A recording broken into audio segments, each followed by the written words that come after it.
Non, parce que parlons de choses sérieuses quand même, la retraite. Oui. Alors là, rien à voir. Enfin, même si... Quoique, la retraite, ça doit être assez... 26 ans, à mon avis... Bref, on en parlera tout à l'heure. Mais donc la retraite, Sandra. Donc voilà, je vais faire une chronique pour préparer votre retraite, cher Alex. Parce que ça approche vite. Voilà, j'imagine que c'est en tout cas, ça fait partie des métiers où la retraite doit venir peut-être plus tôt que dans d'autres métiers. Alors, le départ en retraite, je voulais vous en parler parce que c'est une étape qui n'est pas neutre dans le parcours d'une vie. Ça concerne chaque année aux alentours de 700 000 personnes, donc c'est pas rien. C'est pas une étape neutre. Alors, trop souvent, on réduit le départ en retraite à la grosse chouille qu'on fait... avec le pot de départ, avec ses anciens collègues, avec la famille. Souvent, d'ailleurs, on mélange les deux. C'est vrai. Donc, au-delà de ce côté festif, psychologiquement, il se passe quand même 2-3 choses et ça, c'est pas toujours si simple. Pourquoi ? Parce que le travail, c'est quelque chose de structurant dans nos vies. Alors, on ne s'en rend pas forcément compte quand on en a. Quand on le perd, ça prend un peu plus de sens. Le travail, ça nous donne un lieu de référence sur lequel on se déplace, ça nous donne des horaires, ça nous donne aussi un statut social, une reconnaissance sociale. On existe parce qu'on est Barjo Dunkers ou journaliste ou animatrice télé. Et puis c'est un lieu aussi de socialisation. D'accord ? C'est là où on crée des liens chaque jour. Alors, quand on part en retraite, on perd tout ce cadre-là. D'accord ? Donc ça n'est pas si simple que ça. Alors beaucoup de cas de figure différents, presque uniques à chaque fois. Si on est en couple ou si on est seul, si on est en couple et que l'autre conjoint est déjà en retraite ou ne l'est pas, on ne va pas se projeter dans cette étape-là de la même façon. Si on a des enfants, des petits-enfants ou pas. En tout cas, sachez bien que même si vous n'êtes pas forcément prêt, l'entourage l'est. L'entourage l'est, et très souvent, les salariés qui sont en phase de fin de carrière s'entendent très très tôt finalement dire « Alors, c'est pour quand ton départ ? C'est quand ta phase Tamalou ?» C'est quand ta phase pépé mémé, senior, voilà, petit à petit, finalement, c'est l'entourage qui vous pousse. Oui, c'est assez violent. Alors, certains, évidemment, on n'a pas vraiment le choix que de prendre ça avec un peu de légèreté, un peu d'humour, mais ça peut blesser parce qu'on peut aborder cette situation-là avec beaucoup d'anxiété, beaucoup d'inquiétude. Donc, ça n'est pas neutre. Plusieurs vécus possibles. On peut avoir des personnes qui culpabilisent d'être à la retraite et d'être au crochet de ceux qui travaillent. D'accord. On peut ressentir ça. On peut avoir aussi des personnes qui développent comme un sentiment d'inutilité. Voilà, je ne sers plus à rien. Et qui on pousse à la sortie un peu. On pousse à la sortie, alors que finalement, j'aurais bien continué à travailler. Peu plus, bien sûr. À cette étape-là, très souvent, se joue aussi la question de la transmission. Alors, si l'entreprise permet de vivre souvent ça, l'artisanat, ça peut être ça. En fin de carrière, c'est-à-dire que transmission de savoir, voilà, d'avoir un poste plus en tutorat des jeunes, etc. Ça prend sens pour quelqu'un qui est en fin de carrière. Si ça n'est pas le cas, eh bien, il peut y avoir en tout cas ce manque-là ou cette volonté de transmettre au moment du départ en retraite. Et puis la retraite, c'est aussi donc une phase de vie où, à un moment donné, on se retrouve face à soi-même. On se retrouve face à soi-même. Bon, alors... On fait un bilan, quoi. On fait un bilan. Une sorte de bilan forcé, quoi. Voilà. Et c'est pas toujours facile à faire. Et puis l'étape suivante, c'est 3e âge, 4e âge, et puis la mort. Et la question de la mort, c'est très tabou. Vous avez bien fait de venir, les gars. On n'en parle pas. Mais oui, c'est vrai. Mais enfin, je veux dire, c'est vrai. On le sait. Donc il y a tout ça qui se joue. Mais oui, mais il faut savoir en parler aussi. Enfin, beaucoup de personnes sont concernées.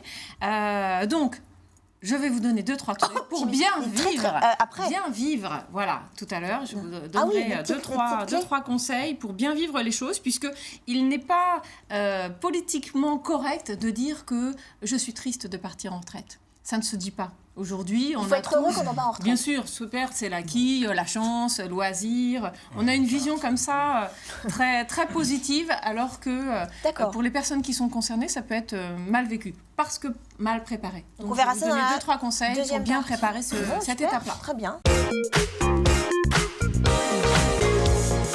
On va revenir sur la retraite et surtout sur les petits trucs que vous allez nous donner pour bien gérer tout ça. On va prendre note. Voilà, c'est ça. Alors... donc plusieurs éléments à travailler. Bon, à chaque étape de la vie, on perd des choses, mais on gagne aussi des choses. Le tout, c'est de préparer cette étape-là.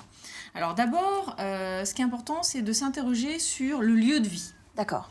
au moment de ce départ en retraite, est-ce qu'on veut rester là où on est? Est-ce que c'est le moment de déménager? Ah, même personnellement, vous voulez dire? Oui. Ah oui, d'accord. Oui. Ah oui, ça tout à va l'heure, je au-delà parlais du professionnel. Comment? Ça va au-delà du professionnel, c'est-à-dire qu'on c'est un changement de vie, on Oui. fait un bilan sur sa vie personnelle. L'idée, c'est, je disais tout à l'heure que le travail était structurant, notamment par le lieu voilà, qui l'impose. Très souvent, on construit sa maison pas loin de son travail. Enfin, voilà, le travail est assez central dans nos choix de vie.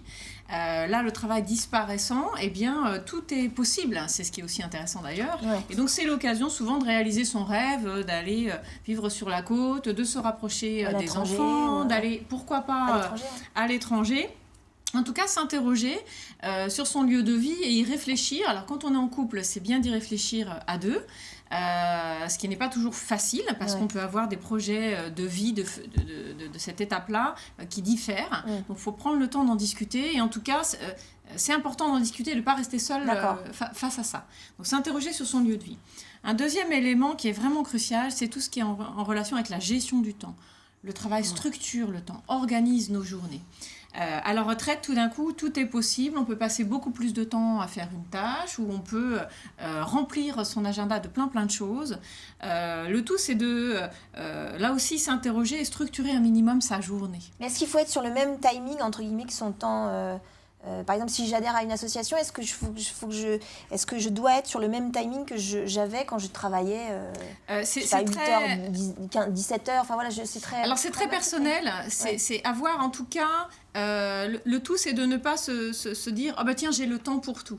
Pourquoi ? Parce que quand on peut faire quelque chose en 2 heures, si finalement on le fait en 8 heures, il y a quelque chose de l'ordre de la perte d'énergie et de motivation qui est extrêmement démotivant en fait. C'est-à-dire qu'on finit sa journée en disant « Mais qu'est-ce que j'ai fait de ma journée en fait ? J'ai rien fait de ma journée. » Donc se dire « Allez, je me donne 2 heures pour, je ne sais pas, faire le jardin, faire telle action sur les réseaux sociaux pour l'association X ou Y, ça vous donnera de l'énergie et du sens au temps qui passe. » J'ai envie de dire ça comme ça.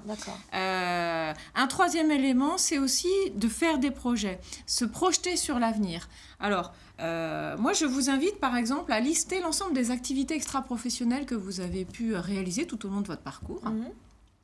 Et à vous interroger sur, finalement, à quel besoin cette activité a répondu. Est-ce que c'est un besoin de se sentir utile ? Est-ce que c'est un besoin de se dépenser physiquement ?